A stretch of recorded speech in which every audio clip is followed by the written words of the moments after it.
முதலமைச்சரின் தனி செயலாளர்களாக 3 IAS அதிகாரிகள் நியமிக்கப்பட்டிருக்கிறார்கள். இது பற்றிய கூடுதல் தகவல்களை தருவதற்காக செய்தியாளர் கண்ணன் இணைக்கிறார். கண்ணன், கூடுதல் விவரங்கள். தமிழ்நாடு அரசின் தலைமைச் செயலாளர் இருந்த சிவதாஸ் மீனா தமிழ்நாடு ரியல் எஸ்டேட் ஒழுங்குமுறை ஆணையத்தின் தலைவராக மாற்றப்பட்டார். இதனைத் தொடர்ந்து முதலமைச்சரின் முதல் தனிச் செயலாளராக இருந்த முருகானந்தம் IAS நேற்றைய தினம் தமிழ்நாடு அரசின் தலைமைச் செயலாளராக நியமிக்கப்பட்டார். நியமிக்கப்பட்ட உடனே அவர் நேற்றைய தினம் பதவியேற்றுக் கொண்டார். இந்நிலையில் தமிழ்நாடு அரசின் தமிழ்நாடு முதலமைச்சரின் முதன்மை செயலாளராக ஒரு 3 பேரை நியமித்து தமிழ்நாடு அரசானது உத்தரவிட்டுள்ளது. அதாவது தலைமைச் செயலாளர் உத்தரவிட்டுள்ளார். அதன்படி பார்த்தால் உமாநாத் IAS தலைமைச் செயலாளரின் முதல் செயலராக நியமிக்கப்பட்டுள்ளார்.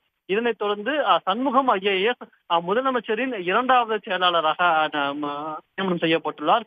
இதனைத் தொடர்ந்து அனுஜார்ஜ் IAS முதலமைச்சரின் 3வது செயலாளராக நியமனம் செய்யப்பட்டுள்ளார். ஏற்கனவே தமிழ்நாடு முதலமைச்சருக்கு மொத்தம் 4 செயலாளர்கள் இருந்தனர்.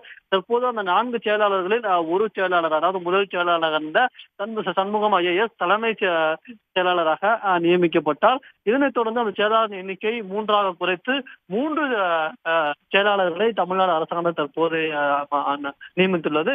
இதற்கு அடுத்தபடியாக தமிழ்நாடு முதலமைச்சரின் இணை செயலாளராக லட்சுமிபதி என்பவர் நேற்று நியமிக்கப்பட்டார். அவர், அதாவது 4வது செயலாளர் இடத்தில் ஒரு இணை செயலாளராக லட்சுமிபதி என்பவர் நேற்றைய தினம் நியமிக்கப்பட்டதை தொடர்ந்து இனிமேல் தமிழ்நாடு முதலமைச்சரின் அதிகாரப்பூர்வ செயலாளராக 3 செயலாளர்கள் மட்டுமே இருப்பார்கள். அவர்களுக்கு அடுத்தபடியாக ஒரு இணை செயலாளர்கள் இருப்பார்கள் என்பது உறுதியாக தெரிய வந்துள்ளது. உள்ளூர் செய்திகள் முதல் உலக செய்திகள் வரை உங்களை சுற்றி நடக்கும் எல்லா செய்திகளையும் நொடிக்கு நொடி அறிந்து கொள்ள சன் நியூஸ் வாட்ஸ்அப் சேனலை ஃபாலோ செய்யுங்கள். QR கோடை ஸ்கேன் செய்து சன் நியூஸோடு இணைந்திருங்கள்.